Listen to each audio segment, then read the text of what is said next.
Oleh kerana Jawatan itu telah pun ditubuhkan dan siasatan akan ataupun sedang dilaksanakan, maka usul yang hormat itu terpaksa saya tolak. Ada peraturan mesyuarat. Peraturan mesyuarat berapa dah? 18.1. Saya.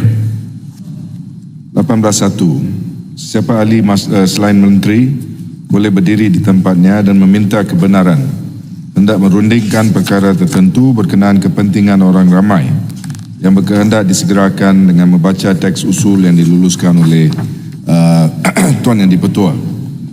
Untuk makluman Tuan Yang di-Pertua, saya telah pun mengemukakan ataupun menghantar satu surat dengan teks yang dicadangkan di bawah peraturan tersebut di pejabat speaker pada 12 bulan 2 jam 1.35 petang. Dan isunya di sini adalah berkenaan dengan yang telah pun saya cadangkan untuk dibincangkan di dalam surat saya dan teks saya tersebut adalah berkenaan dengan isu shareholding dengan izin Commissioner of the MACC Azam Baki. Nah, di dalam surat saya tersebut, Tuan Speaker, saya telah pun menyatakan alasan-alasan saya kenapa saya telah pun berpendapat bahawa perkara ini adalah satu perkara tertentu berkenaan disegerakan dan berkenaan kepentingan orang ramai. Jadi saya ingin mendapat penjelasan daripada Tuan Speaker sama ada draft teks tersebut telah pun diteliti oleh pejabat Tuan Speaker dan apakah statusnya pada masa ini. Saya bersedia untuk membahas perkara ini dan membawa kepada Dewan Undang-Undang ini isu-isu dan faktor-faktor yang berkenaan. Terima kasih. Baik, terima kasih Yang Berhormat.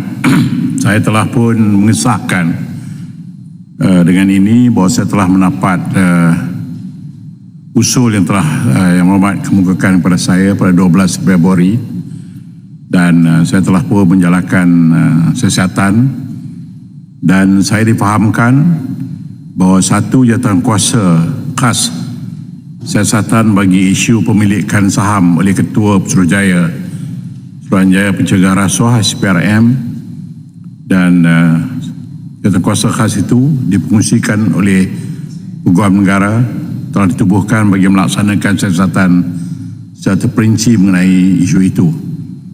Oleh kerana jawatankuasa itu telah pun ditubuhkan dan siasatan akan ataupun sedang dilaksanakan, maka usul Yang Hormat itu terpaksa saya tolak dan saya telah pun menjawab pada 23 bila mungkin ada time manager Yang Berhormat mungkin. Minta maaf yang jawab bila? 23 hari ini? Yes. Ya. Ya, hari ini. Itu jawapan Tuan Speaker. Ya. Bahawa ini ditolak. Oleh kerana saya ini just untuk dalam pandangan saya, Tuan Speaker, walaupun terdapat satu jawatankuasa yang bersiasat, ini bukannya satu court of law pada masa ini. Ini hanya satu jawatankuasa, tidak menghalang Dewan ini dalam membincangkan perkara ini. Seperti yang Tuan sedia maklum, inilah satu isu yang memang satu isu yang telah pun mendapat headlines dan perlu dibincang dengan segera.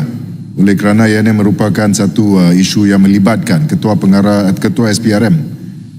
Jadi itu pandangan saya dan itulah sebabnya saya telah pun mengemukakan usul ini dalam masa yang secepat mungkin